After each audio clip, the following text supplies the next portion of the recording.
അറിഞ്ഞില്ലേ നിങ്ങള്? Hi bro, OBI OC new fraud is happening. പൈസ വാങ്ങിച്ച് പ്രോഡക്റ്റ് അയക്കുന്നില്ല.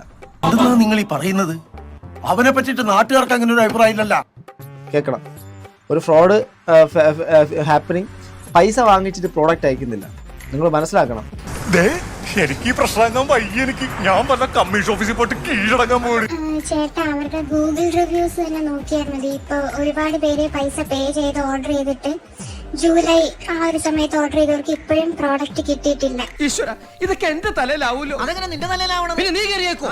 ഞാൻ ആക്കണ, അതിന്റെ ഒരു കുറവ് മാത്രമേ ഉള്ളൂ.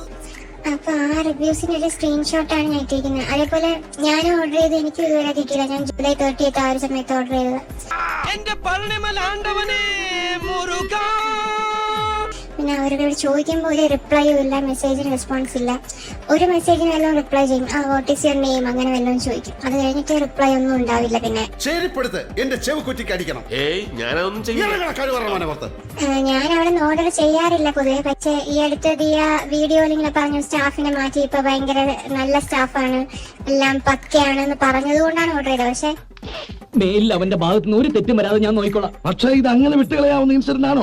ആ ക്രിമിനൽസിനേക്കാളും മോശം സ്റ്റാഫാണെന്ന് തോന്നി. ഇപ്പൊ പ്രോഡക്റ്റ് അയക്കുന്ന പോലുമില്ല. അവർ അറ്റ്ലീസ്റ്റ് പ്രോഡക്റ്റ് അയച്ചു തരുമായിരുന്നു.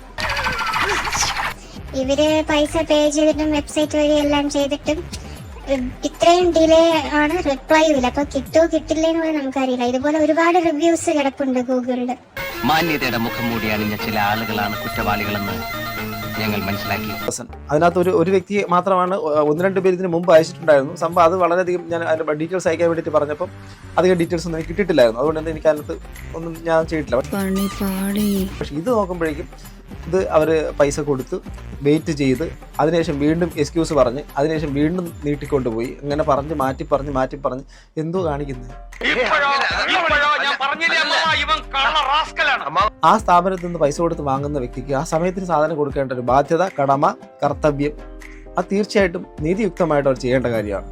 അത് ചെയ്തിട്ടില്ലെങ്കിൽ അതിനകത്ത് വേറൊരു ന്യായീകരണത്തിന് അർത്ഥമില്ല.